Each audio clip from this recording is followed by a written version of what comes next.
राधे राधे दोस्तों। राधा नाम की महिमा। एक बार एक संत जी किसी गांव के निकट आश्रम पर भागवत जी की साप्ताहिक कथा कर रहे थे। तीसरे दिन के वृत्तांत में वह कथा करते हुए बताने लगे, अनेक प्रकार के लोग जो पाप कर्म करते हैं उन्हें अनेक प्रकार के नरक में जाना पड़ता है, लेकिन एक उपाय है जिसके द्वारा नरक में जाने से बचा जा सकता है। कोई एक बार सच्चे हृदय से राधा नाम पुकार ले तो वह नरक में नहीं जा सकता है।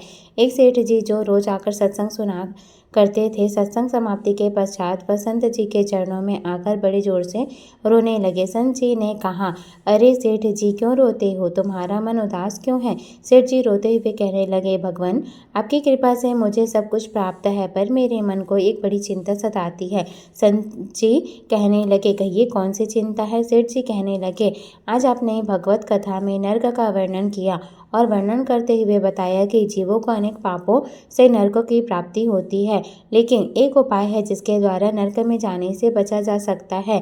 जो प्रभु, मैं तो आपकी शरण में हूँ, रोज सत्संग सुनने आता हूँ। मेरे मन में तो यह विश्वास है कि आप संतों की कृपा से, भगवत की कृपा से मेरा उद्धार तो हो ही जाएगा, लेकिन मेरा एक छोटा भाई है जिसकी उम्र 50 साल है। वह ना तो सत्संग में जाता है, ना परमात्मा पर विश्वास करता है और ना ही प्रभु का नाम सुमिरन करता है। उसका उद्धार किस प्रकार होगा? मुझे उसकी बड़ी चिंता सताती है। मैं उसे बहुत बार समझाने का प्रयास भी करता हूँ। इस संसार के काम तो होते रहेंगे, तुम भगवान के नाम का स्मरण भी किया करो।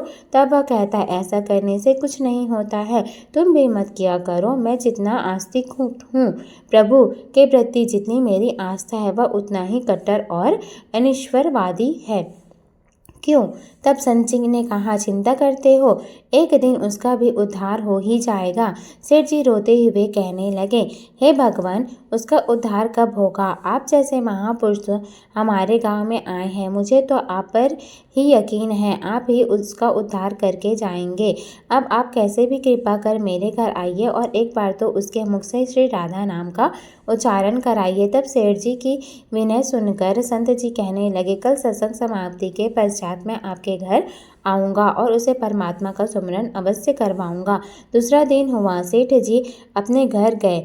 संत जी के आने का इंतजार करने लगे। आश्रम पर कथा की समाप्ति हुई।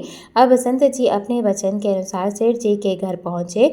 जैसे ही घर पहुँचे, सेठ जी ने बड़े श्रद्धा भाव से संतों का स्वागत किया। उन्होंने अपने भाई को बुलाकर कहा, संत जी आज हमारे घर पधारे हैं, उनका दर्शन कर लो। वह अंदर से बैठे बैठे कहने लगा, मुझे न किसी संत से मिलना है और न ही भगवान से मिलने की इच्छा है। तुम ही उनकी सेवा करो और तुम ही उनका पेट भरो। संत जी ने जब यह वचन सुना, सेठ जी रोते हुए कहने लगे, भगवान जी, देखा आपने, आपके सामने ही आपका अपमान कर रहा है। संत जी कहने लगे, सेठ जी ख्याल ना कीजिए, सब कुछ अच्छा होगा। अब सेठ को दिलासा देते हुए संत जी पलंग से उतरे और उसके भाई के कक्ष में आ गए और उसके कंधों पर हाथ रखकर कहने लगे, और बताओ आज तक कितना कमाया? वह संत जी को इस प्रकार अपने नज़दीक देखकर कहने लगा, अपना हाथ मेरे कंधे से हटाओ। मैं ना तो संतों को मानता हूँ, ना भगवान को मानता हूँ। लोग जितने आस्तिक होते हैं, मैं उतना ही कट्टर नास्तिक हूँ। मैं भगवान को नहीं मानने वाला हूँ। आप मेरे नज़दीक क्यों आए हैं? संत जी कहने लगे, मैं तो अपना काम करने आया हूँ। संतों का काम होता है लोगों का उद्धार करना। आज तुम्हारे उद्धार का कार्य मिला है तो अवश्य करके ही जाऊँगा। वह सेठ का भाई भी बड़ा कट्टर था। वह कहने लगा, आपको किसी का भी उद्धार करना है कर लीजिए, पर मेरा उद्धार आप नहीं कर सकते। मैं कुछ भी नहीं करने वाला हूँ। सेठ के भाई को देखकर संत जी मुस्कुराए कर कहने लगे, एक बार राधे राधे बोल दो। वह सेठ जी का भाई कहने लगा, मैं कुछ नहीं बोलूँगा, राधे। संत जी ने फिर कहा, राधे बोल दो। वह कहने लगा, नहीं कहूँगा। फिर संत जी ने कहा, राधे राधे बोलो। वह कहने लगा, मैंने कहा ना, मैं नहीं बोलूँगा। और सेठ जी ने तब संत जी के पास, अब आपने मेरे ऊपर यह जिम्मा सौंपा है, अब मैं जैसा करूँगा आप बीच में नहीं आना।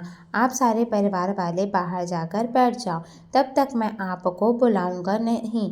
एक बार भी परिवार वाला इस कक्ष में न आए। अब इस प्रकार सेठ जी अपने परिवार सहित बाहर आकर बैठ गए।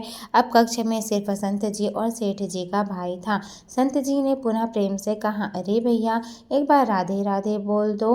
वह कहने लगा, मैंने आपसे मना किया ना, मैं नहीं कहता हूँ, ना भगवान को मानता हूँ, ना भगवान के बातें मानता हूँ, मैं कट्टर नास्तिक हूँ। संत जी पुनः उसे प्रेम से हंसते ही भी कहने लगे, जितने तुमने कट्टर नास्तिक हो, मैं उतना ही आस्तिक हूँ। मैंने अगर निश्चय कर लिया है, तुम्हारे मुख से राधा नाम सुनकर ही जाऊँगा, और पक्का समझ लेना कि तुम्हारे मुख से राधा का नाम निकलेगा ही। वह कहने लगा, कितना भी प्रयास कर लो आप, मैं एक बार भी नाम नहीं लेने वाला हूँ। अब संत महापुरुष होते तो बड़े दयालु हैं, पर लीला वाला हूँ। अब संत महापुरुष होते तो बड़े दयालु हैं, पर लीला मात्र। उन्होंने एक क्या किया, उस सेठ के भाई का हाथ पकड़ा और हाथ पकड़कर जोर से घुमाने लगे। अब वह सेठ ठहरा 50 साल का वृद्धावस्था था। संत भी वृद्ध भक्ति का तेज होता है। उस पर संत के अंदर जोर से उसके भाई का हाथ घुमाया, मरोड़ दिया। हाथ घुमाकर संत जी फिर कहने लगे, कहो राधे राधे। वह कहने लगा, नहीं कहूँगा। अब तो संत जी ने जोर से हाथ घुमाकर सेठ के भाई को जमीन पर पटक दिया और खुद उसके पेट पर चढ़कर बैठ गए। और संत जी फिर कहने लगे, बोलो राधे राधे। वह फिर कहने लगा, नहीं कहूँगा। अब तो संत जी ने उसके दोनों हाथ पकड़कर उसके पैर को बांध दिया और कहने लगे, कहो राधे राधे। अब ऐसी अवस्था में वह सोचने लगा, लगता है यह संत तो मुझे मार ही देंगे। तब उसने बिना इच्छा के एक बार ऐसे ही कह दिए, राधे राधे। जैसे ही उसने राधे राधे कहा, संत जी ने उसके हाथ पैर खोल दिए, उसके बंधनों को छोड़कर बाहर आकर कहने लगे, सेठ जी, आपका कल्याण हो गया, आपके भाई का भी कल्याण हो गया। सेठ जी कहने लगे, अंदर से बहुत तेज आवाज़ें आ रही थी। तब संत जी कहने लगे, आपने काम की ही ऐसा दिया था। आपने कहा वह नास्तिक है, कभी कुछ बोलता ही नहीं है। आज आपके भाई ने राधे राधे नाम का उच्चारण कर लिया है, इसका कल्याण होगा।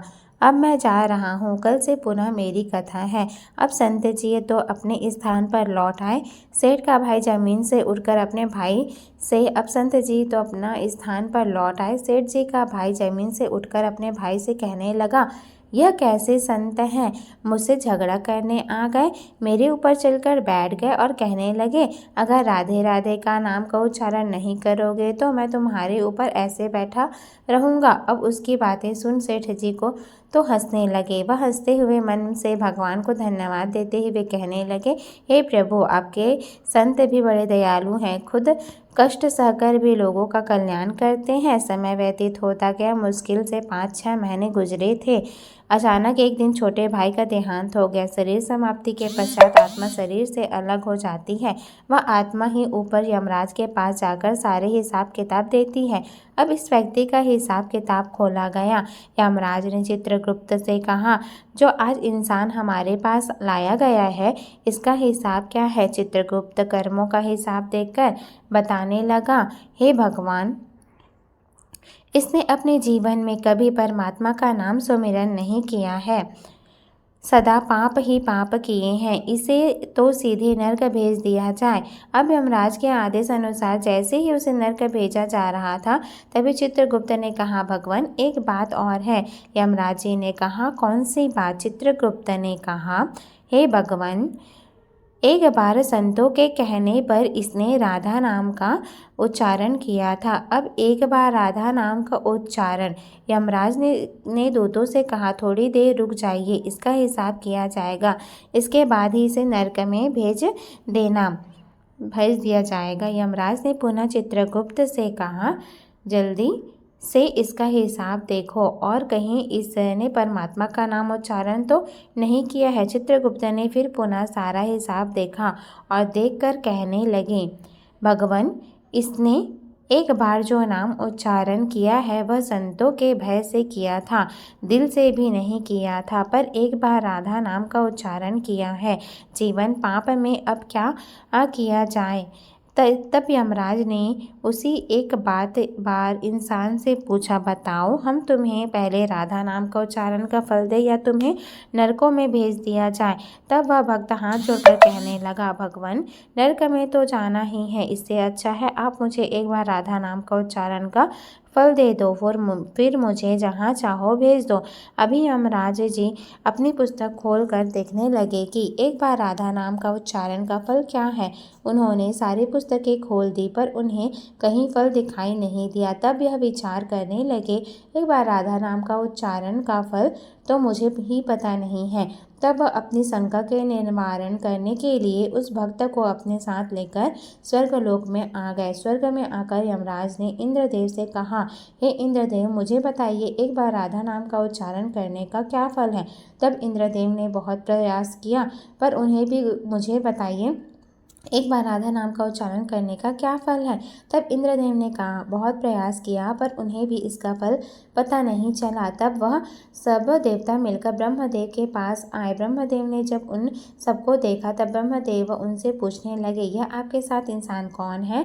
तब इंद्रदेव कहने लगे, भगवान, इसने एक बार राधा नाम का उच्चारण किया है, बाकी सारा जीवन इसने पाप किया है। हमें तो पता नहीं राधा नाम का उच्चारण का फल क्या है, इसलिए हम आपके पास आए हैं। तब ब्रह्मा जी ने भी बड़ा प्रयास किया, राधा नाम का उच्चारण का फल क्या है, अब उन्हें भी पता नहीं चला। तब वह ब्रह्मदेव कहने लगे, हम सब मिलकर इसके साथ शंकर जी के पास चलते हैं। तब वह भगवान शंकर जी के पास पहुँचे। भगवान शंकर जी से प्रार्थना कर कहने लगे, हे महादेव, इस इंसान ने सारा जीवन पाप किया है, बस एक बार संतों के कहने पर राधा नाम का उच्चारण किया है। अब आप ही बताइए एक बार राधा नाम का उच्चारण का क्या फल मिलता है। तब महादेव जी ने बड़ा प्रयास किया पर वह भी राधा नाम की महिमा को बता नहीं सके। तब शंकर जी कहने लगे, अब हमें भगवान श्री कृष्ण के पास चलना पड़ेगा क्योंकि वही राधा तत्व को जानते हैं। ऐसा सोचकर सब देवी देवता भगवान शंकर के साथ मिलकर उस इंसान की आत्मा को लेकर भगवान श्री कृष्ण के गोलोक धाम में पहुँचे। गोलोक धाम में भगवान श्री कृष्ण राधा जी के साथ अपने आसन पर विराजमान थे। भगवान श्री कृष्ण ने सब देवी देवताओं का सम्मान किया और उनसे पूछा, आज अचानक से आने का क्या कारण है। तब भगवान शंकर हाथ जोड़कर कहने लगे, हे भगवान, यह इंसान इसे धरती में लाया गया है। इसने अपने जीवन में अनेक पाप किए हैं पर एक बार राधा नाम का उच्चारण किया था। यमराज जी पता न कर सके कि एक बार राधा नाम का उच्चारण का फल क्या है। तब वह इसकी जानकारी लेने के लिए इसके साथ इंद्र जी के पास स्वर्ग में आए थे। फिर स्वर्ग से होते हुए ब्रह्मलोक आए, फिर ब्रह्मलोक से होते हुए यह मेरे पास पहुँचे। अब मैं इन सबको अपने साथ लेकर आपके पास आया हूँ। अब आप बताइए एक बार राधा नाम का उच्चारण का क्या फल हो सकता है। जब इस प्रकार बातें चल रही थी तब श्री कृष्ण के पास बैठी राधा रानी बड़े जोर से हंसने लगी। तब श्री कृष्ण ने कहा, हे राधिका, क्यों हंसती हो। तब राधिका कहने लगी, भगवान, यह अभी तक राधा नाम का महत्व समझ नहीं सके। तब भगवान शंकर जी कहने लगे, हे महारानी, राधिका के नाम का क्या असर है, आप हमें बताइए। तब राधा रानी जी ने कहने लगी, हे महादेव, आप खुद सोचिए, इस व्यक्ति ने एक बार राधा नाम जपा, वह एक बार राधिका के नाम जपने से स्वर्गलोक की सैर करके आया, ब्रह्मदेव का ब्रह्मलोक में दर्शन करके आया, आपके महादेव लोक में आपका इसने दर्शन किया है। आज एक बार उच्चारण के प्रभाव से यह आप सबको साथ लेकर हमारे गोलोक धाम में आ गया, मेरे दर्शन और श्री कृष्ण का पूजन कर रहा है।